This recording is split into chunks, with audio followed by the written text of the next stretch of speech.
Aye, Amansan Online TV. Say no first time or share channel ya. Make sure to like it, no one share, no one subscribe it, no one or comment at the amaye. As for and send be circulate to social media iswa obia epusa obeshe. Be amunim say Amansan Online TV de. The no crown kwa and a debrem. Make sure mo some be coming ho. Ni akoshe video no aba. Amansan Online TV.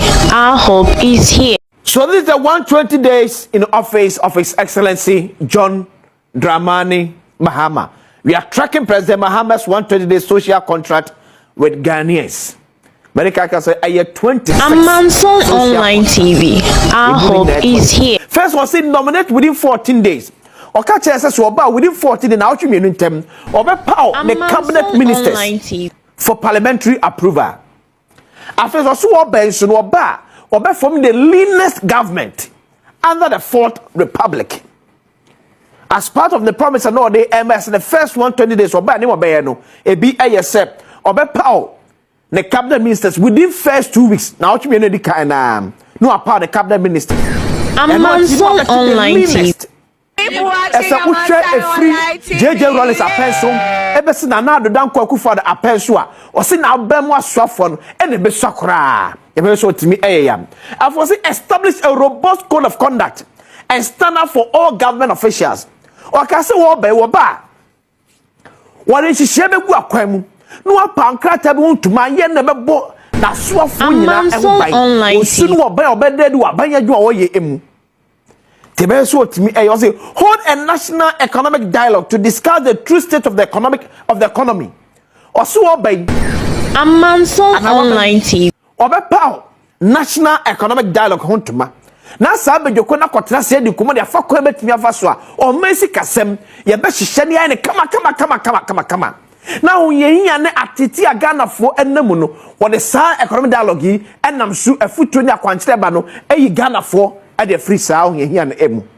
Etie kwen mehwe se ampa se otimi yesro kan na. Oso obayi yi levy COVID-19 levy have a 10% levy on bet winnings.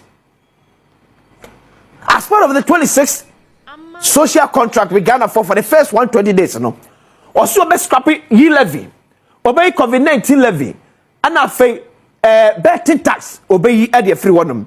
I was a comment drafted a needed legal amendment and prepare for implementing a 24-hour economy. So it's the first 120 days. What the amamre be shaking na ama 24-hour economy no. It's when you so ye oh my teacher ne kanko emu. Ye so to me ya.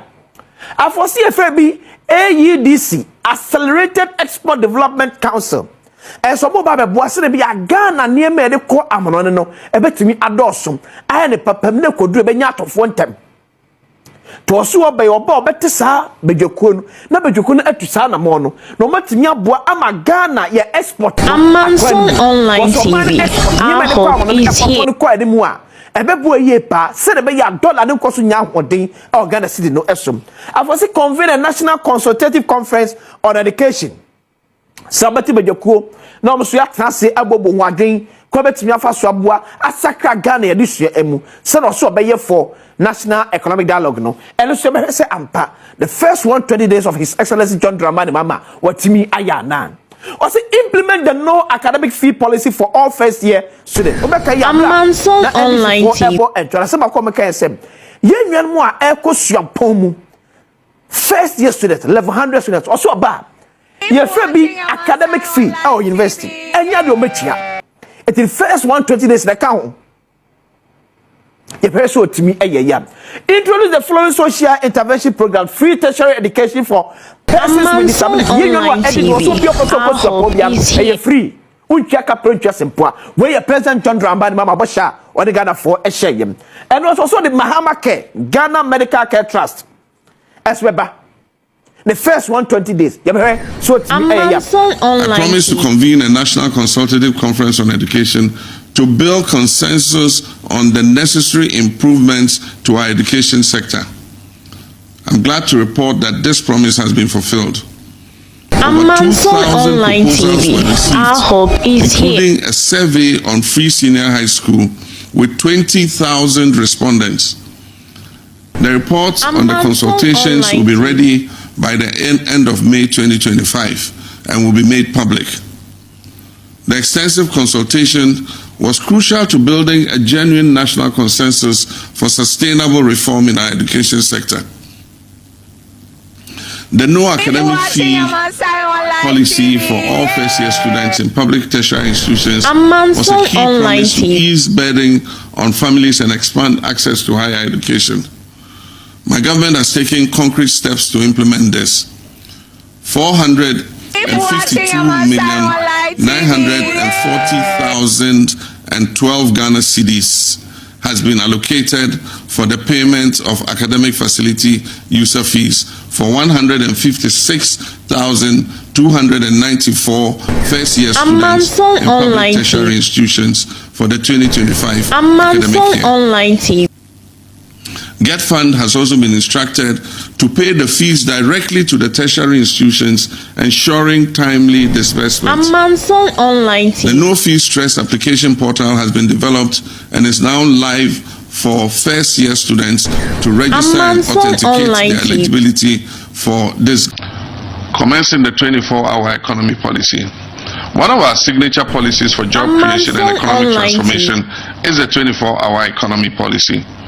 We promise to commence drafting the needed legal amendments and prepare for its implementation within the first 120 days. The program is designed to drive structural transformation across our economy, built on pillars aimed at revamping key sectors such as agriculture, manufacturing, and tourism. The program rollout has commenced in earnest. The 24-hour Secretariat is collaborating with the Development Bank of Ghana and the Ghana Infrastructure Investment Fund to operationalize financing pillars for this program. Cabinet has approved amendments to the Ghana Investment Promotion Center Online TV. Our hope is here. Clauses regarding 24-hour operations. These amendments aim to enhance social protection, create an enabling environment for the 24-hour economy policy, and promote conducive business and labor relations. Already several businesses are lining up to sign on to this policy. Some tangible actions have also been taken. The Ghana Investment Promotion Center has launched 24-hour premium services to eliminate processing delays for investors. The Ministry of Foreign Affairs has launched a 24-hour passport service with the passport application headquarters operating 24/7. The DVLA used a 24-hour service to clear a long-standing 18 months backlog of licenses and will soon commission a new 24-hour service office at Adenta in Accra. The Youth Employment Agency is set to launch the Graduates in Corporate Support GRICS program, which will attach graduates to firms operating 24 hours a day. This program is targeting 20,000 graduates. The YEA is also partnering with security agencies, the fire, police, immigration services, to provide security for 24-hour firms and is working towards training and deploying 23,000 recruits for this purpose. Recognizing the need for robust security, the police service is establishing a 24-hour police unit to improve 9 patrols and utilize technology supported by nationwide sensitization. The Minister of Energy and Green Transition is engaging the PRC to set up smart metering with a time of use tariff, charging a lesser tariff during the off-peak hours, a direct incentive for enterprises on the 24-hour economy policy. The Minister of Finance and Presidential Advisor on the 24-hour economy policy is finalizing a list of incentives for businesses to sign up for the initiative. The Ghana Publishing Company Limited has also begun 24-hour printing operations. In fulfillment of the 120-day commitment, we're pursuing new avenues of job creation, expanding employment opportunities, particularly for young graduates, and empowering the private sector as a key driver of sustainable job creation. Car Trust Fund Bill is ready and will be presented to Cabinet at its next sitting for approval and forwarded to Parliament when it resumes from recess. We are united in this mission to touch lives and bring health, healing, and hope and joy to our people. To improve menstrual hygiene, management, and remove barriers to education, I promise to reintroduce the distribution of free sanitary pads to female students in primary and secondary schools.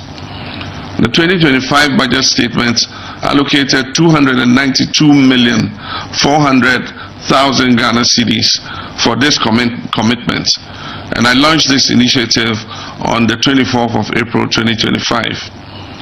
Procurement is ongoing for over 6 million sanitary pads, with each student receiving 3 packets per term at the basic level and 4 packets per semester at the secondary level.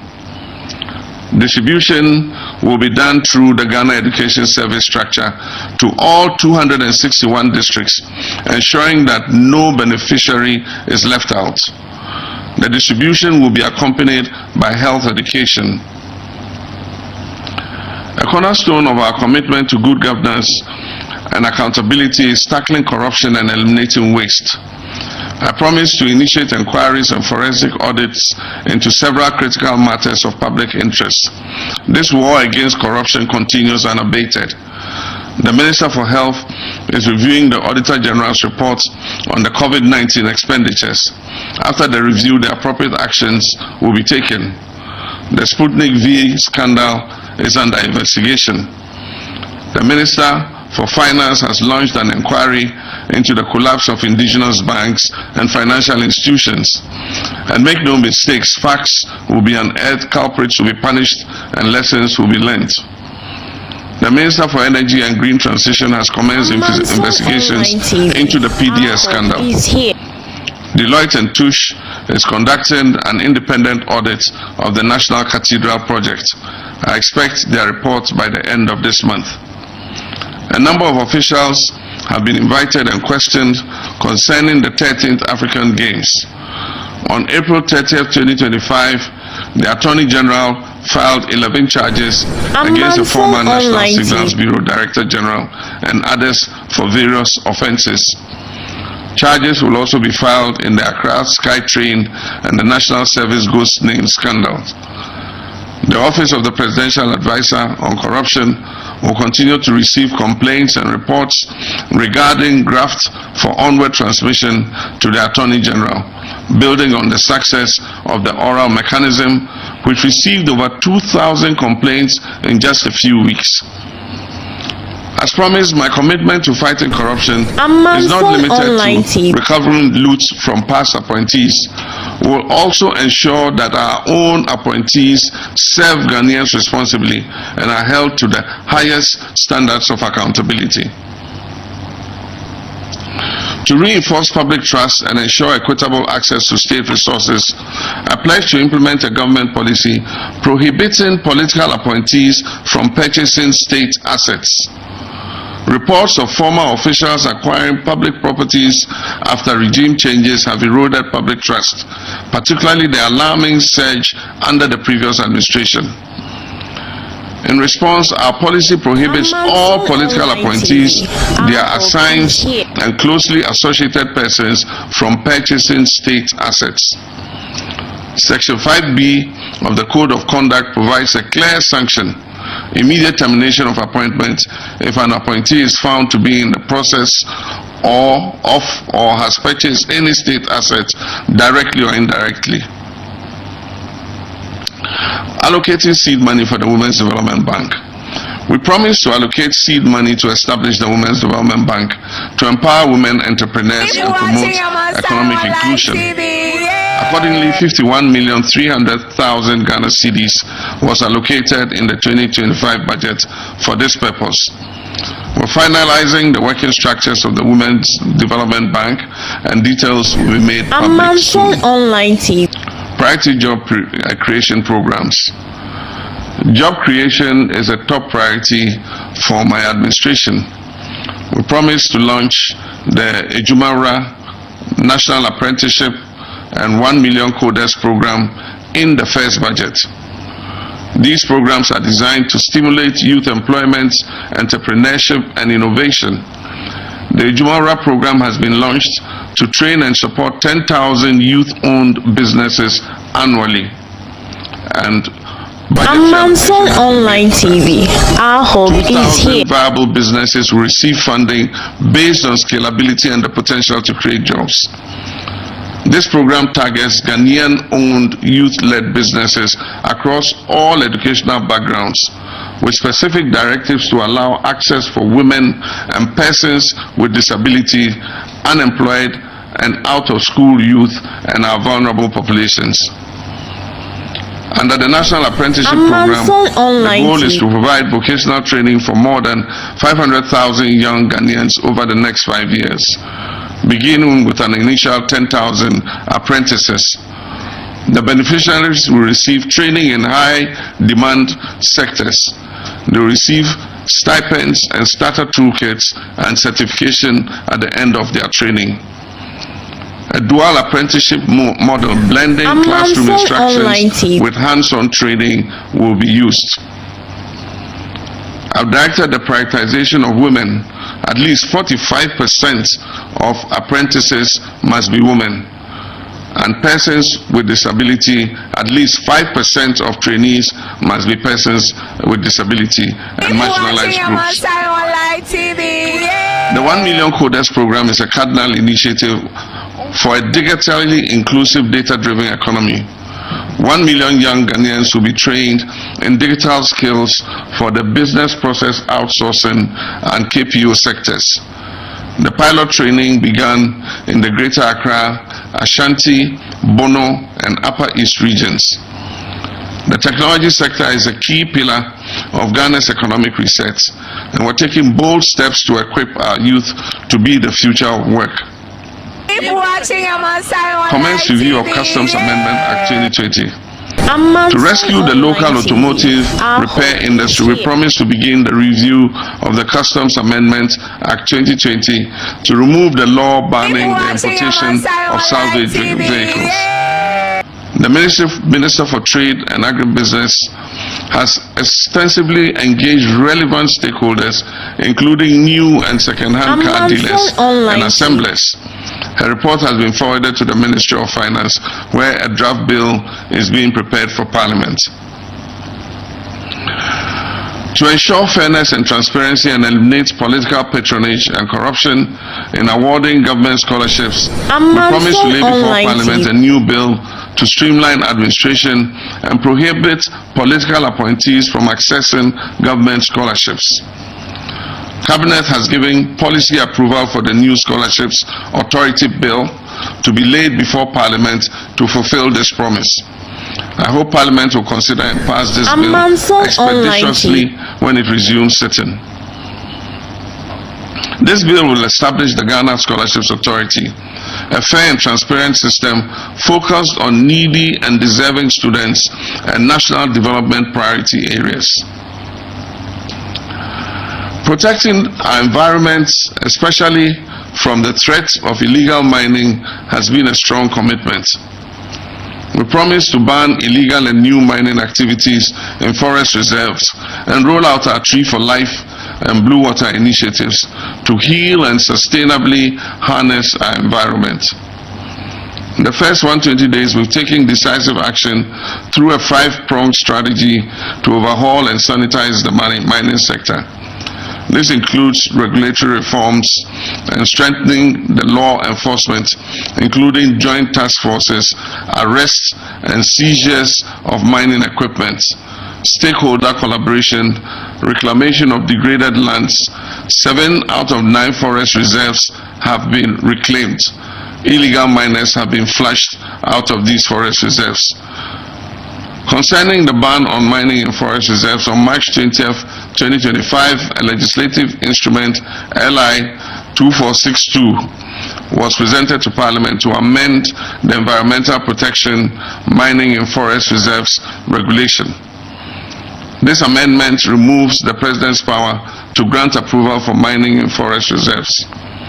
I plan also to amend the Minerals and Mining Act 2003, Act 703, to completely prohibit mining in forest reserves. This would effectively, meticulously leak. Amanson Online TV.